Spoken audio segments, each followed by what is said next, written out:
मैं गुजरात के लोगों को बधाई देना चाहता हूं।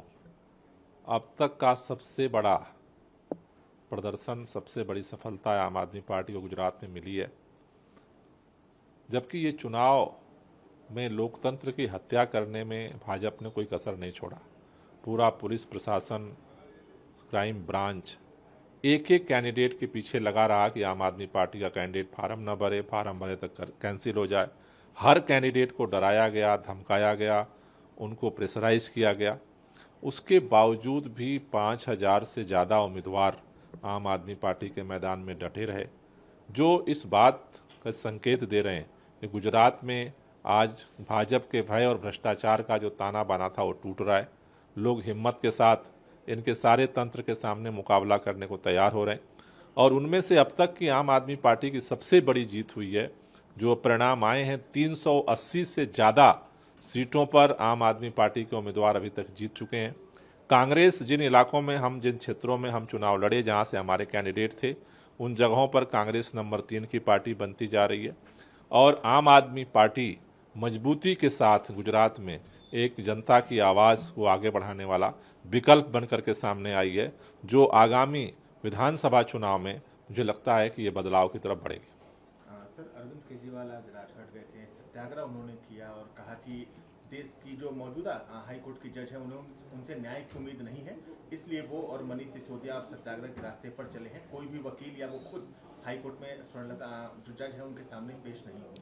देखिए, अरविंद केजरीवाल जी ने अदालत के सामने जा करके अपने सारे पक्ष को रखा।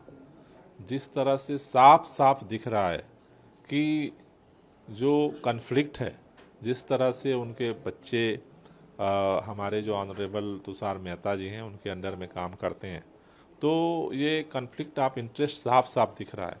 जिस तरह से उन्होंने वैचारिक तौर पर आरएसएस के कार्यक्रमों में हिस्सेदारी की है, तो ये साफ दिख रहा है कि ऐसे समय में जो है न्याय मिलना ये असंभव काम दिख रहा है।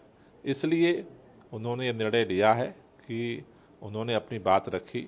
बात रखने के बाद जो है आज उन्होंने सत्याग्रह शुरू किया है कि हम न्याय पाने के लिए हम अपनी आवाज़ को जो है उठाएंगे। और उन्होंने एक, मुझे लगता है कि गांधी जी के रास्ते पर चलते हुए अपनी बात को जज महोदया के सामने रखा है। सर, आतिशी ने आज सुबह प्रेस कॉन्फ्रेंस किया और कहा है कि अभी तक महिलाओं को दिल्ली में जो 2,500 रुपए की घोषणा की गई थी प्रधानमंत्री द्वारा वो नहीं मिली, जबकि दिल्ली के मुख्यमंत्री जो रेखा गुप्ता है वो जाती हैं बंगाल, वहाँ महिलाओं को वादा करती हैं कि वहाँ की सरकार जो है बीजेपी की, वो बंगाल में महिलाओं को पैसे देगी। पहले दिल्ली में इसे लागू किया जाना चाहिए।